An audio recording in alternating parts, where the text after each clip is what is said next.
بسم اللہ الرحمن الرحیم الحمدللہ رب العالمین والصلاة والسلام علی سید الانبیاء والمرسلین یا صاحب الجمال و یا سید البشر من وجہک المنیر لقد نور القمر لا یمکن الثناء کما کان حقہ بعد از خدا بزرگ توئی قصہ مختصر۔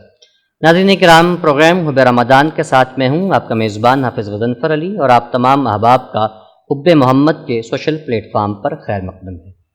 ناظرین کرام، اسلام ایک مکمل ضابطۂ حیات ہے، اور وہ انسان کو تمام معاملات اور معاشرت میں رہنمائی فراہم کرنے کے ساتھ ساتھ تمام عبادات، ذکر و اذکار میں بھی ایک مکمل اور جامع نظام فراہم کرتا ہے۔ رمضان المبارک، یہ ماہ صیام، یہ ماہ مقدس عبادات کے لیے موسم بہار کا مہینہ ہے۔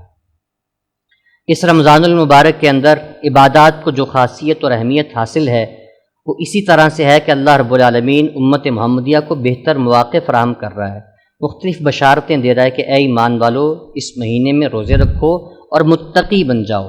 اس ماہ صیام، اس ماہ مقدس کا آخری عشرہ بہت زیادہ اہمیت و فضیلت کا حامل ہے۔ خود نبی کریم علیہ الصلوۃ والسلام اس ماہ صیام کے آخری عشرہ میں پہلے سے زیادہ انہماک کے ساتھ، جوش و جذبے کے ساتھ اپنے آپ کو عبادات میں مشغول کر لیتے اور اللہ رب العالمین کی کثرت سے عبادت اور ذکر اذکار کیا کرتے۔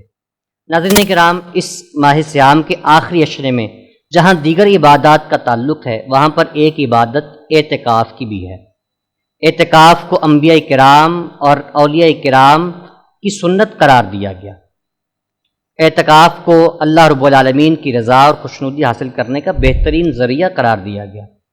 اعتکاف قرب الہی کی ایک بہترین راہ ہے، جہاں ایک تنہائی گوشے کے اندر بندہ مومن اللہ رب العالمین کے حضور حاضر ہو کر اپنے آپ کو ہمہ وقت اللہ کی عبادت کے لیے وقف کر دیتا ہے۔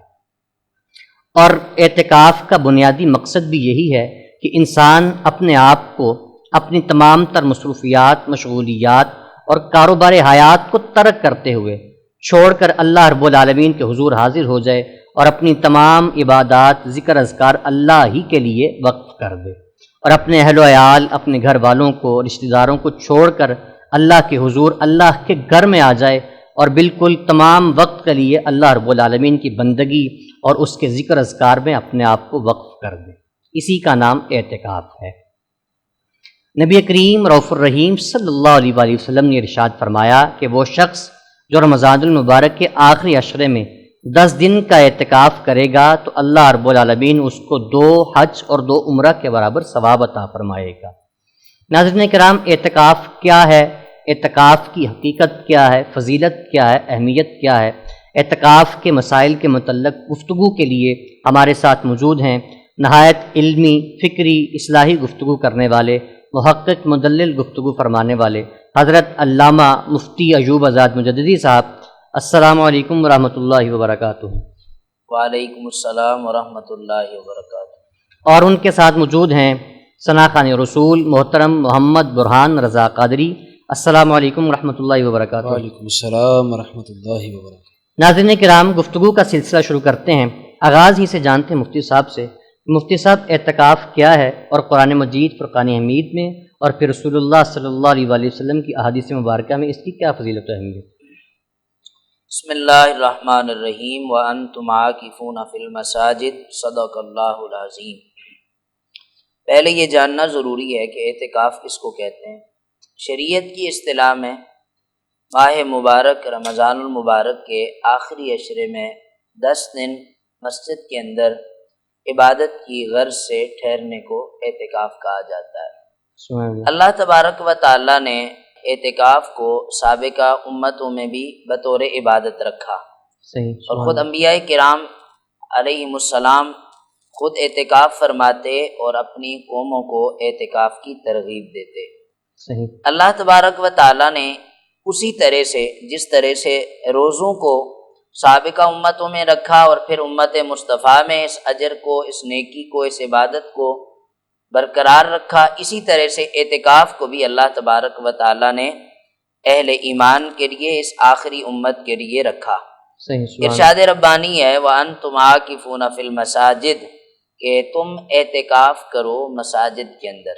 نبی کریم رؤوف الرحیم صلی اللہ علیہ وسلم نے ارشاد فرمایا کہ جو بندہ اللہ تبارک و تعالیٰ کی رضا کے لیے ایک دن کا اعتکاف کرتا ہے تو اللہ تبارک و تعالیٰ اس کے اور جہنم کے بیچ 3 بڑی خندقیں قائم کر دیتا ہے۔ اللہ اور جو ایک خندق کی جو حد بتائی گئی ہے، ایک خندق کا جو فاصلہ بتلایا گیا ہے، وہ شرق سے غرب کے درمیان ہے۔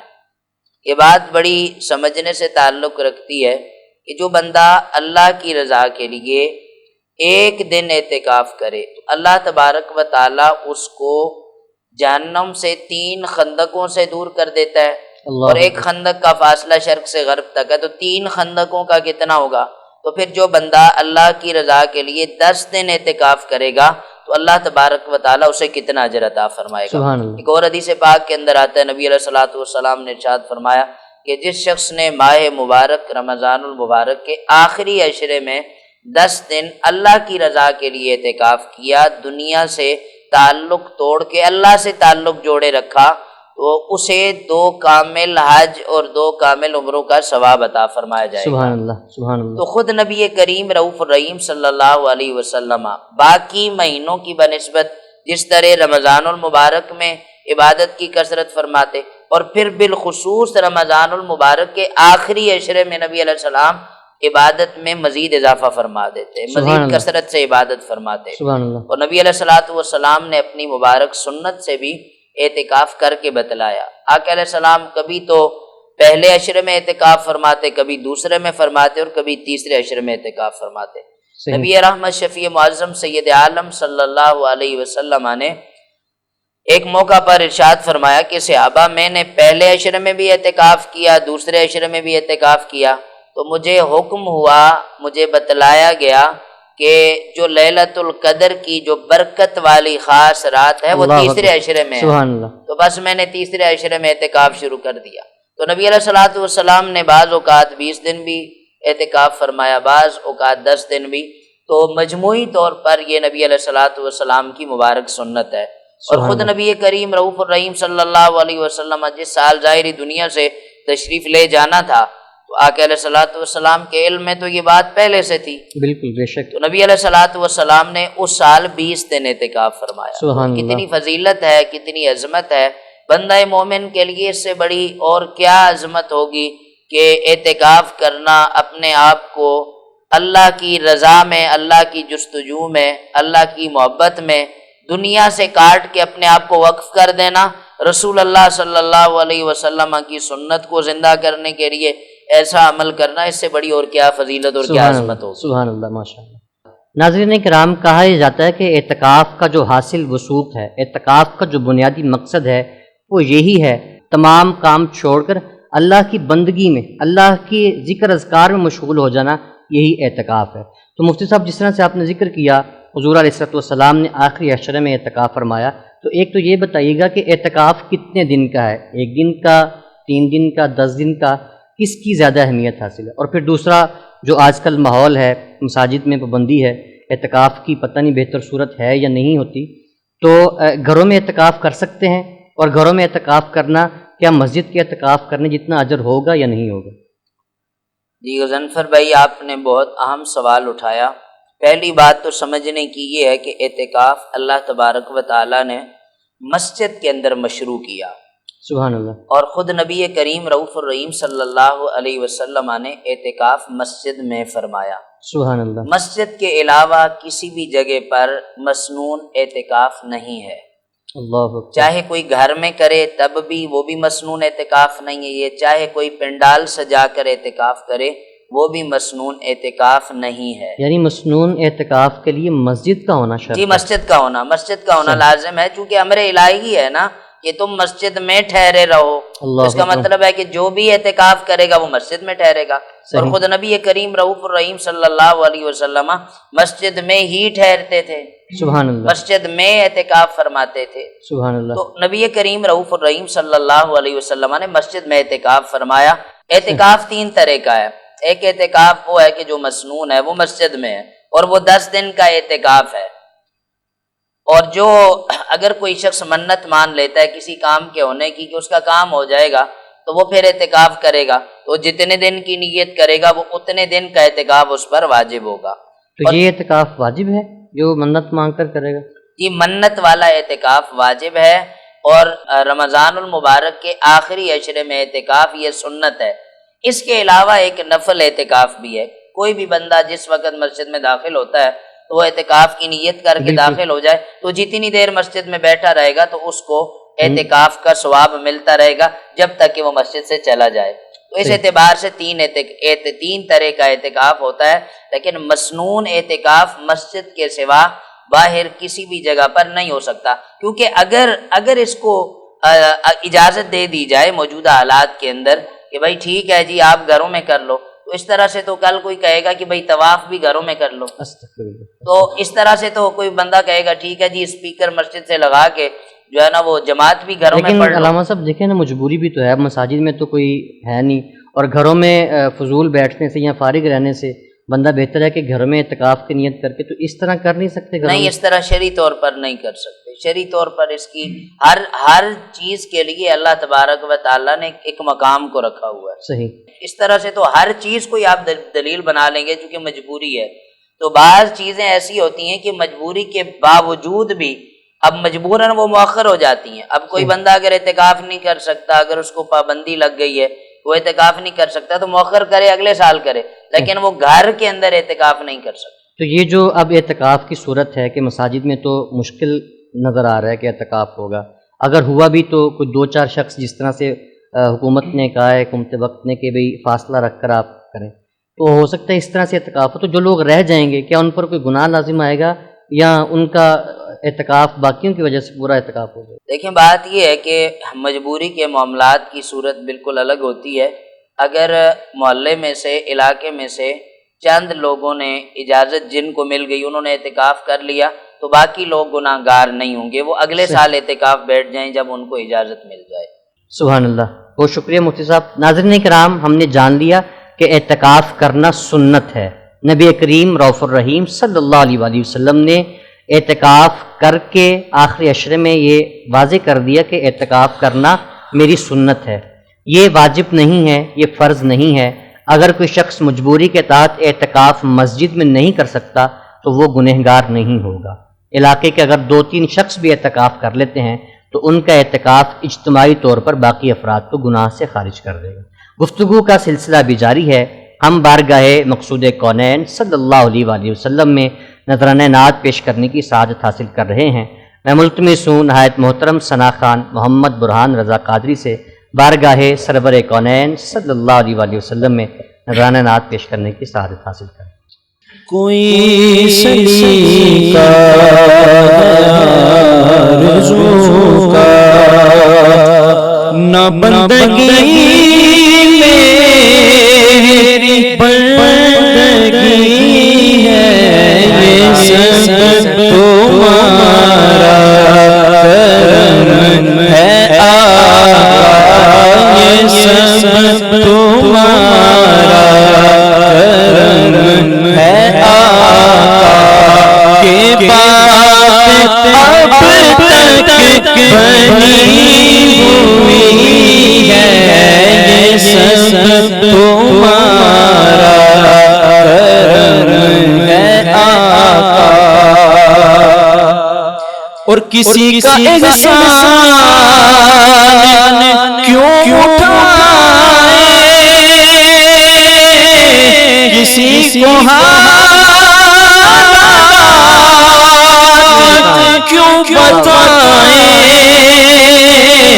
کسی کا احسان کیوں اٹھائیں، کسی کو حالات کیوں بتائیں، تم ہی سے مانگے تم ہی دو گے، تم ہی سے مانگے تم ہی دو گے، تمہارے در سے ہی لونگی ہے، یہ سب تمہارا کرم ہے آقا۔ اور عطا کیا مجھ کو درد الفت، کہاں تھی یہ خطا کی عطا کیا مجھے کو درد الفت کہا یہ پر خطا کی قسمت میں اس قسم کے تھا دل میں اس کرم کے تھا دل میں اس کرم کے تھا دل حضور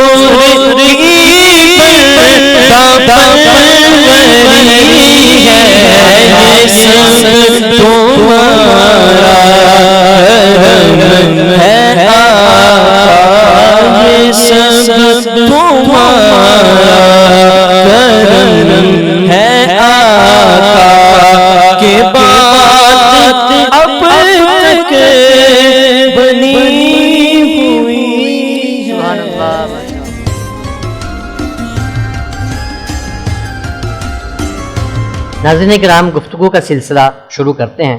مفتی صاحب، معتکف کے لیے چند بنیادی مسائل ہیں جن کا جاننا ضروری ہے کہ اس سے اس کے اعتکاف پر فرق پڑتا ہے کہ نہیں۔ پہلا جو مسئلہ ہے وہ یہ ہے کہ بعض اوقات مساجد کے اندر ایسی جگہ مختص کر دی جاتی ہے کہ جہاں پر نماز نہیں ہوتی لیکن اعتکاف کر دیا جاتا ہے، تو کیا اس سے اعتکاف ہو جائے گا؟ جی غضنفر بھائی، بات یہ ہے کہ اگر تو وہ جو جگہ ہے، وہ حصہ ہے، وہ مسجد کی حدود کے اندر ہے، پھر تو اعتکاف ہو جائے گا، چاہے اس جگہ پہ نماز ہو یا نہ ہو۔ مثال کے طور پر ہمارے ہاں مساجد جو ہے نا وہ 2 منزلہ ہوتی ہیں، 3 منزلہ ہوتی ہیں۔ اب یہ ہوتا ہے کہ آسانی سہولت کے لیے ایک منزل میں لوگوں کو اعتکاف بٹھا دیا جاتا ہے اور دوسری منزل میں نماز ہوتی ہے، تو اس صورت میں اعتکاف ہو جائے گا۔ اور اگر ایسا ہے کہ کوئی حصہ ایسا ہے کہ جو مثال کے طور پر وہ امام کی رہائش گاہ ہے وہ مسجد کی حدود کے اندر ہی ہے اور وہاں پر جو ہے نا وہ معتکفین کو بٹھا دیں گے تو وہاں پر اعتکاف نہیں ہوگا۔ صحیح۔ مفتی صاحب، دوسرا یہ بتائیے گا کہ معتکف اعتکاف پر بیٹھ کر کون سی عبادت کرے؟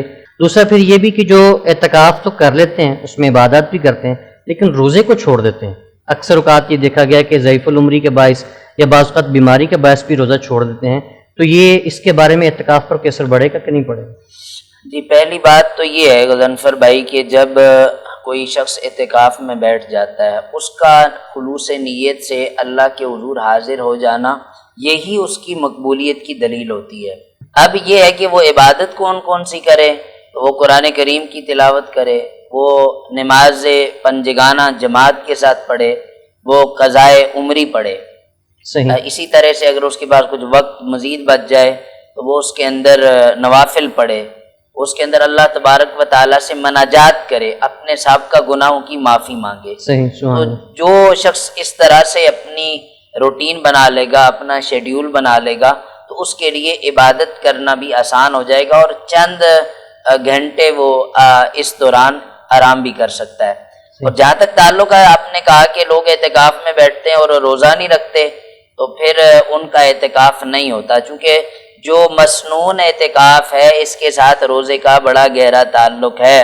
یعنی کہ وہ روزے کی حالت میں ہی اعتکاف ہوگا؟ جی، روزے کی حالت میں اعتکاف ہوگا۔ اگر وہ اس دوران روزہ نہیں رکھتا تو اس کا اعتکاف ٹوٹ جائے گا، ختم ہو جائے گا، اس کو مسجد میں بیٹھنے کا کوئی فائدہ نہیں ہوگا۔ اگرچہ وہ مجبوری کے باعث ہو؟ اگرچہ مجبوری کے باعث ہو، وہ پھر بیمار ہے، وہ شرعی عذر ہے، وہ پھر گھر چلا جائے، یعنی اگر اس نے اس کا اعتکاف ٹوٹ جائے گا۔ 2-3 دن روزے رکھے، اس کے بعد اس کو کوئی مجبوری لاحق ہوگی یا جان بوجھ کر اس نے روزہ چھوڑ دیا، تو اس کا اعتکاف ختم ہو جائے گا؟ جی، اعتکاف اس کا ختم ہو جائے گا، اس کا اعتکاف نہیں ہوگا، بخلاف نفلی اعتکاف کے، کہ نفلی اعتکاف میں روزہ شرط نہیں ہوتا۔ اسی طرح جو اعتکاف واجب ہے، اگر اس میں ساتھ روزے کی نیت کی ہوئی ہے کہ بھائی اعتکاف بھی کروں گا ساتھ روزہ بھی رکھوں گا، پھر تو ٹھیک ہے، اور اگر اس نے ساتھ نیت نہیں کی ہوئی کہ صرف اعتکاف کی نیت کی ہوئی ہے تو پھر اس کو روزہ رکھنا واجب نہیں ہوگا۔ صحیح، ٹھیک، بہتر۔ اچھا، دوسرا یہ بھی بتائیے گا کہ اکثر اوقات دیکھنے میں آیا ہے کہ معتکف اعتکاف کے دوران عبادت بھی کرتا ہے، نماز بھی پڑھتا ہے، قرآن مجید کی تلاوت بھی کرتا ہے، لیکن اس سب کے باوجود وہ کچھ وقت ایسا نکال لیتا ہے کہ جس میں وہ فضولیات کرتا ہے، یعنی کبھی وہ گیم کھیلتا ہے، موبائل پر بات کرتا ہے، تو یہ سب اعتکاف پر ان کا کوئی اثر پڑتا ہے یا نہیں پڑتا؟ بات یہ ہے کہ جب اس نے اپنے آپ کو دنیا سے ناتا توڑ کے اللہ کی رضا کے لیے مسجد کی طرف آ گیا اور مسجد میں وہ ٹھہر گیا، اعتکاف کی نیت کر لی، پھر فضولیات کا کوئی تصور ہی نہیں ہے، پھر تو حق نہیں نہ بنتا۔ مسجد کے اندر ویسے بھی موبائل کو غیر ضروری استعمال کرنا یہ شرعاً ممنوع ہے، اور پھر اعتکاف کی حالت میں تو یہ ڈبل جرم ہے، اور اوپر سے رمضان بھی ہے، اعتکاف بھی ہے، بندہ معتکف بھی ہے، اور ساتھ جو ہے نا وہ دنیا داری میں بھی لگا ہوا ہے، تو یہ سنگین گناہ ہے۔ بلکہ جہاں پر بھی اعتکاف ائمہ مساجد اعتکاف بٹھائیں وہ کوشش کریں کہ موبائل فون کے استعمال پر پابندی ہونی چاہیے، صحیح، کیونکہ اس کا جو اصل مقصد ہے اعتکاف کا، جو روح اعتکاف ہے، وہ اس سے پھر انسان محروم ہو جاتا ہے۔ جی بہت شکریہ مفتی صاحب۔ ناظرین کرام، ہم نے اعتکاف کے مسائل کو جاننے کی کوشش کی۔ اعتکاف کی جو بنیادی شرط تھی وہ ہم نے جانا کہ وہ رضائے الہی ہے۔ رضائے الہی کا ہونا زیادہ ضروری ہے، اس لیے کہ رضائے الہی وہ عنصر ہے کہ جو آپ کے دل میں اللہ کا خوف پیدا کر دیتا ہے اور ریاکاری کو ختم کر دیتا ہے۔ اب جب آپ اعتکاف پر بیٹھ کر بھی دنیاوی کام کریں گے، موبائلز پر کھیلیں گے، موبائلز پر بات کریں گے، یا دوسری گیمز جو آپ کھیل رہے ہیں وہ کھیلیں گے، تو پھر آپ ریاکاری کے لیے اعتکاف کر رہے ہیں، دکھلاوے کے لیے اعتکاف کر رہے ہیں، آپ رضائے الہی کے لیے اعتکاف نہیں کر رہے۔ تو رضائے الہی شرط ہے معتکف ہونے کے لیے۔ اللہ کریم ہمیں اعتکاف کے مسائل کو سمجھنے کی، ان پر عمل پیرا ہونے کی توفیق عطا فرمائے۔ آج کے لیے اتنا ہی، اپنے میزبان کو اجازت دیجیے۔ اللہ حامد ناصر، السلام علیکم ورحمۃ اللہ وبرکاتہ۔